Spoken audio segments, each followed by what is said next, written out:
गांव का किसान राम हर सुबह खेतों में हल चलाता। बारिश से उम्मीद, सूखे से डर। कई बार फसल खराब हुई, पर उसने हार नहीं मानी। मेहनत जारी रखी। अंततः अच्छी फसल हुई। कर्ज चुकाया। चेहरे पर मुस्कान थी एक सच्चे, अच्छी तरह से बनाए रखा बगीचा और सफेद रंग की बाड़ उपनगरीय शांति के जीवन का संकेत देती है। सामंथा अपने घर के पास आती है, जो एक युवा महिला की तरह सामान्य जीवन जी रही है।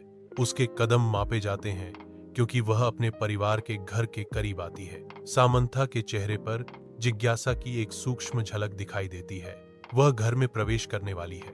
धुंधले अटारी में धूल के कण हवा में नाचते हैं, जो अतीत के भूले हुए अवशेषों को रोशन करते हैं। सामंथा अस्त व्यस्तता के बीच खड़ी है। उसकी निगाहें पुराने फर्श बोर्ड के एक रहस्यमय हिस्से पर टिकी हैं।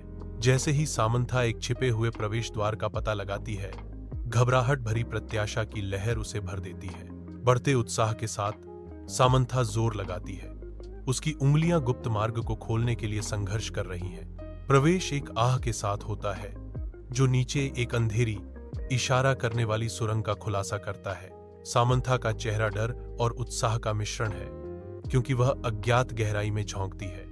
सामंथा गुप्त कमरे में कदम रखती है। भूली हुई कहानियों का एक संग्रह। ऊंचे अलमारियों के बीच वह प्राचीन पुस्तकों के धुंधले पन्नों में उत्तर खोजती है। उसकी आंखें ठंडी एहसास से फैल जाती हैं, क्योंकि वह अपने परिवार के अंधेरे इतिहास को उजागर करती है।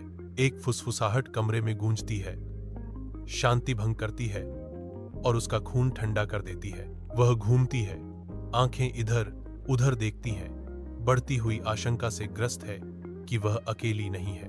अंधेरा उतरता है, कमरे को घेर लेता है और दुबके हुए उपस्थिति को छिपा देता है।